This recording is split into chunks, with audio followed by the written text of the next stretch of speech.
1 October. Evening. I found Thomas Snelling in his house at Bethnal Green, but unhappily he was not in a condition to remember anything.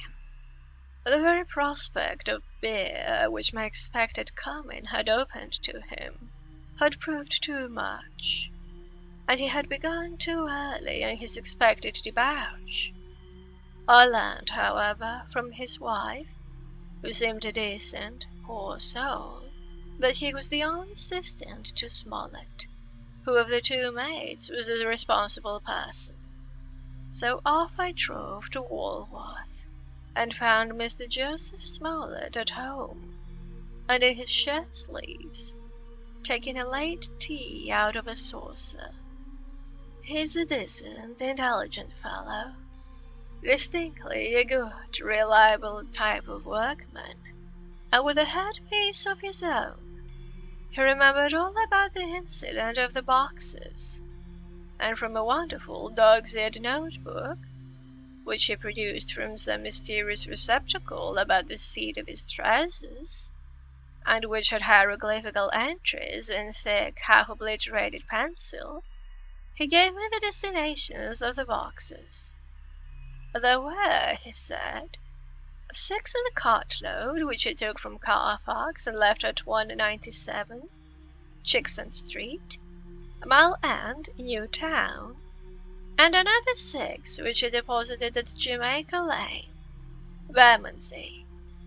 If then the Count meant to scatter these ghastly refuges of his over London, these places were chosen as the first of delivery, so that later he might distribute it more fully.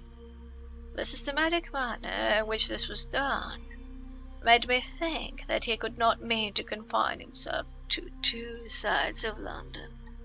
He was now fixed on the far east of the northern shore, on the east of the southern shore, and on the south. The north and west were surely never meant to be left out of his diabolical scheme, let alone the city itself, and the very heart of fashionable London in the south-west and west. I went back to Smollett, and asked him if he could tell us if any other boxes had been taken from Carfax.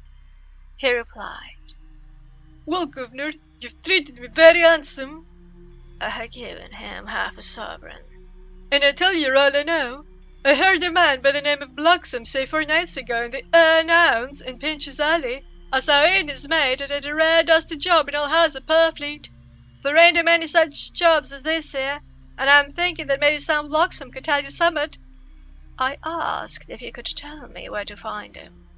I told him that if he could get me the address, it would be worth another half-sovereign to him. So he gulped down the rest of his tea and stood up, saying that he was going to begin the search then and there. At the door he stopped and said, "Look here, governor, there ain't no sense in me a-keeping you here. I may find Sam soon, or I mayn't, but anyhow, he ain't like to be in a way to tell you much tonight. Sam is a rare one when he starts on the booze. If you can give me an envelope with a stamp on it and put your address on it, I'll find out where Sam is to be found and post it here tonight. But you'd better be up arter and soon in the morning, or maybe you won't catch him, for Sam gets off main early, never mind the booze, and out afore."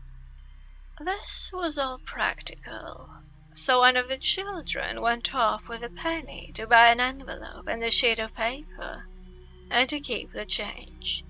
When she came back, I addressed the envelope and stamped it, and when Smollett had again faithfully promised to post the address and found, I took my way to home. We're on the track, anyhow. I am tired tonight and want sleep. Mina is fast asleep and looks a little too pale. Her eyes look as though she had been crying. Poor dear, I've no doubt it frets her to be kept in the dark, and it may make her doubly anxious about me and the others. But it is best as it is. It is better to be disappointed and worried in such a way now than to have her nerve broken. The doctors were quite right to insist on her being kept out of this dreadful business. I must be firm, for on me this particular burden of silence must rest. I shall not even enter on the subject with her under any circumstances.